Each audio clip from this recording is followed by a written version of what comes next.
Assalamualaikum warahmatullahi wabarakatuh. Kembali lagi di channel Tajuk Misteri.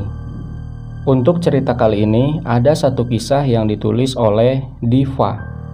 Dan untuk cerita yang akan saya bawakan kali ini adalah sebuah kisah yang berjudul Menjadi Istri Jin Setelah Mendaki Gunung Latimojong.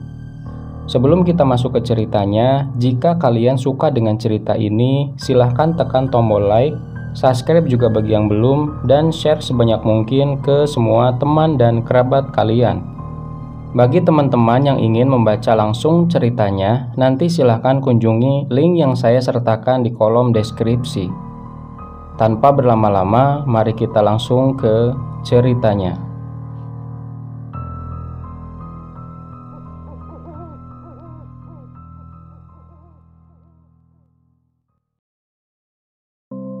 Dara, bangun!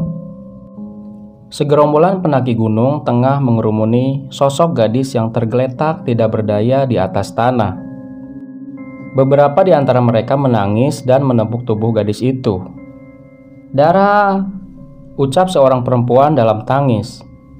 Respon Lian hanya tertunduk tanpa kata, kesedihannya terpancar kuat dari raut wajahnya.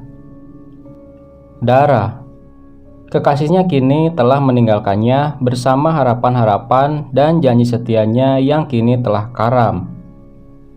Kehilangan juga dirasakan oleh Sasta. Tangan perempuan ini memukul-mukul dada Lian dengan penyesalan yang tidak berarti lagi. Kepergian Dara secara tiba-tiba membuat semua anggota rombongan merasa terpukul sekaligus menyesal. Beribu pengandaian terjadi dalam kepala mereka. Andai saja kita tidak ke sini, andai saja pendakian ini ditunda, pasti ini semua tidak akan terjadi. Malangnya, nasi telah menjadi bubur. Dara tetap menemui ajalnya di Gunung Latimojong. Acara bersenang-senang yang telah mereka rencanakan berubah seketika menjadi suasana duka. Jenazah Dara segera dipulangkan ke kediamannya dan disemayamkan di makam keluarganya. Kejadian pilu itu bermula saat Sasta, Dara, Lian, dan Roland naik ke Gunung Latimojong di Sulawesi Selatan. Latimojong termasuk ke dalam jajaran 5 gunung tertinggi di Indonesia. Trek pendakiannya lumayan sulit, banyak batu kerikil tajam dan tanah licin yang siap menggelincirkan kaki para pendaki yang kurang berhati-hati. Ini adalah pertama kalinya Dara naik gunung. Awalnya Dara menolak ajakan itu. Tapi karena yang mengajaknya adalah Lian, kekasihnya sendiri, Dara pun mau ikut bersama mereka. Tapi kebetulan ketika naik gunung, Dara sedang datang bulan. Banyak mitos yang beredar jika perempuan sedang haid tidak boleh menyambangi sarangnya makhluk halus, seperti gunung. "Aku lagi datang bulan, masa mau naik gunung?" tanya Dara pada Lian. Ya ampun, mitos masih dipercaya aja. Kamu gak bakalan kenapa-napa kok, kata Lian. "Beneran ya? Ya udah deh, aku ikut," kata Dara berubah pikiran. Mereka bersiap-siap menyusul Sasta dan Roland yang telah menunggu di rumah Sasta.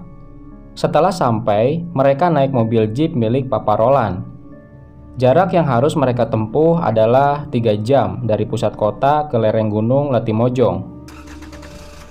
Mesin mobil dinyalakan, lalu mereka berangkat tepat pukul 8 pagi. Jalan yang ditempuh tidak menemui kendala apapun. Selang waktu 3 jam kemudian, tibalah Sasta, Roland, Dara, dan Lian di lereng Gunung Latimojong. Jam menunjukkan pukul 10 pagi. Matahari tidak begitu terang akibat terhalang oleh kabut tebal di sekitar gunung. Mereka segera berjalan naik menuju ke puncak Gunung Latimojong, melewati pos 1 hingga pos 7, sebelum akhirnya sampai di puncak gunung. Perjalanan menuju puncak tidaklah semulus yang dibayangkan. Baru tiba di pos 2, Dara mengeluh perutnya kram. 4 anak muda ini pun terpaksa menunda perjalanannya hingga memasuki waktu sore, yaitu jam setengah 3 sore. Mereka lalu melanjutkan pendakian. Lian mencairkan suasana dengan sesekali mengajak bercanda Dara. Lian mencolek bahu Dara untuk menggodanya. Si Dara merasa risih pada tingkah Lian. Duh, ngapain sih kamu? Gak bisa diem ya? Kata Dara sambil terus berjalan. Lian pun mengelak. Aku nggak ngapa-ngapain, kamu tuh yang ribut sendiri. Terus siapa kalau bukan kamu? Di belakangku cuma ada kamu doang. Setan gunung yang naksir kamu kali. Ucap Lian ngawur. Dara akhirnya berjalan agak jauh dari Lian sekitar jarak 1 meter agar tangan kekasihnya itu tidak usil lagi. Namun anehnya tetap ada tangan yang mencolek tubuhnya.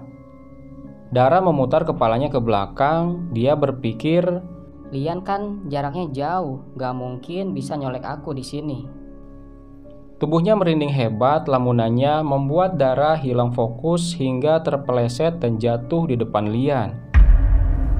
Sontak saja Lian, Sasta, dan Roland kaget lalu buru-buru menolongnya. Bodohnya dia tidak bercerita pada siapapun mengenai hal yang baru saja dialaminya tadi. Untungnya dia baik-baik saja hingga perjalanan masih bisa diteruskan. Tepukan itu terus dirasakan oleh Dara. Sesekali menghilang, tapi kemudian datang lagi. Dara memang sengaja tidak bercerita kepada teman-temannya agar mereka tidak merasa takut pada waktu itu. Akhirnya tiba juga di pos 5. Mereka beristirahat dan membangun tenda di sana. Karena hari sudah mulai gelap, agendanya kali ini adalah memasak makan malam dengan peralatan berupa kompor portabel dan wajan teflon tipis. Mereka memasak mie instan dan telur dadar untuk 4 orang. Mereka pun menyantap menu seadanya itu, kemudian pergi ke tenda masing-masing untuk beristirahat. Sasta pamit ke kamar mandi, sedangkan Dara sendirian di tenda. Roland dan Lian ada di tenda mereka yang satu lagi. Dari tadi Dara mengeluh badannya capek, jadi dia pamit tidur duluan. Ketika Sasta kembali ke tenda, dia melihat di atas tubuh Dara ada Lian. Sasta amat terkejut, namun tenggorokannya yang menyimpan pita suaranya seolah membeku. Sasta tidak dapat berkata apa-apa pada waktu itu. Langkah kakinya mundur-mundur menyaksikan adegan itu. Dia berlari ke tenda Roland, menyuruhnya untuk melihat apa yang baru saja dia saksikan. Ketika Roland mengintip ke dalam isi tenda, hanya ada Dara yang tertidur pula seorang diri. "Lu jangan ngarang deh, Sas. Itu Dara sendirian di tenda. Udah deh, lu masuk aja. Tutup tendanya rapat-rapat," pinta Roland. Sasta pun masuk ke dalam tenda. Sedangkan Lian sebenarnya masih di kamar mandi. Sosok yang menyerupai Lian tadi adalah makhluk halus yang menyukai aroma tubuh Dara. Yang kala itu dia sedang datang bulan. Memang pantangan di sini adalah harus naik dalam keadaan bersih, tidak sedang haid maupun sesudah berbuat yang tidak senonoh. Sasta pun terlelap. Dia bermimpi di dalam tidurnya melihat Dara sedang dicumbui lelaki bertaring dengan badan berwarna merah. Keringat Sasta mengucur deras di hawa dingin pegunungan malam itu. Dia akhirnya langsung terbangun dari mimpi buruknya. Pagi telah tiba. Sasta penasaran ingin menanyakan pada Dara mengenai mimpi apa dia semalam. Dar, kemarin kamu mimpi sesuatu yang serem gitu nggak? Tanya Sasta. Enggak tuh. Malahan kemarin aku bermimpi ketemu cowok ganteng banget. Kita dansa berdua di samping tenda ini. Kata cowok di dalam mimpi itu, dia menunggu aku di puncak Latimojong. Kata Dara. Hah? Serem banget. Kamu kenal siapa dia? Tanya Sasta. Nggak kenal, tapi yang jelas dia lebih ganteng daripada Lian. Siapa tahu dia jodoh aku kan? Cerita Dara. Soalnya tadi malam aku mimpi kamu digangguin setan. Mana ada setan? Sini biar aku nikahin. Guyon Dara ngawur. Hus, jangan ngasal kalau ngomong, Dar. Kata Sasta memperingatkan. Tanpa Dara sadari, banyak telinga makhluk halus yang mendengar ucapannya. Banyak pula yang mengagumi kecantikannya dari dimensi lain. Dimensi yang tidak kasat mata yang sudah ditantang Dara untuk menjadikan guyonannya itu sebuah kenyataan. Setelah sarapan, mereka melanjutkan perjalanan ke pos 7, kemudian ke puncak Gunung Latimojong. Dara amat bersemangat. Dia tidak tahu bahwa banyak yang telah mengintainya dari tadi. Beberapa lelaki dari alam jin mengincarnya untuk dijadikan istri. Tidak butuh waktu lama, dalam 2 jam mereka sampai di puncak Latimojong. Dara melihat pria tampan di dalam mimpinya kemarin. Pria itu tersenyum ramah dan pergi ke arah jalan yang curam di dekat puncak gunung. Akibat rasa penasarannya, Dara membuntuti pria tersebut. Pria itu mengulurkan tangannya agar diraih oleh Dara. Dara benar-benar meraih tangan itu. Jiwa Dara dibawa pergi ke alam jin. Tubuhnya jatuh seketika itu juga. Jasadnya tergeletak di atas tanah yang curam, di mana jiwa Dara melihat raganya sendiri. Sukma Dara dalam keadaan kebingungan, sebab semua kejadian itu seperti di dalam mimpi. Sayangnya itulah realita yang dia hadapi.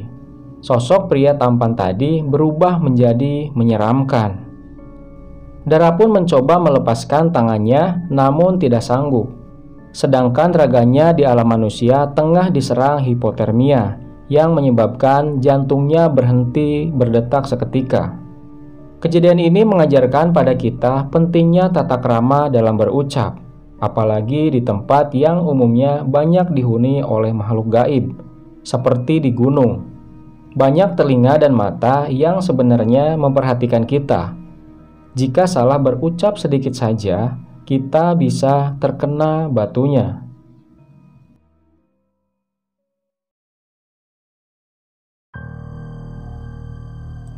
Oke teman-teman, sekian untuk cerita kali ini.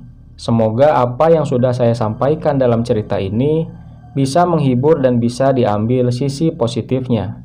Dan buat teman-teman yang baru bergabung, jangan lupa untuk like, komen, serta subscribe channel ini.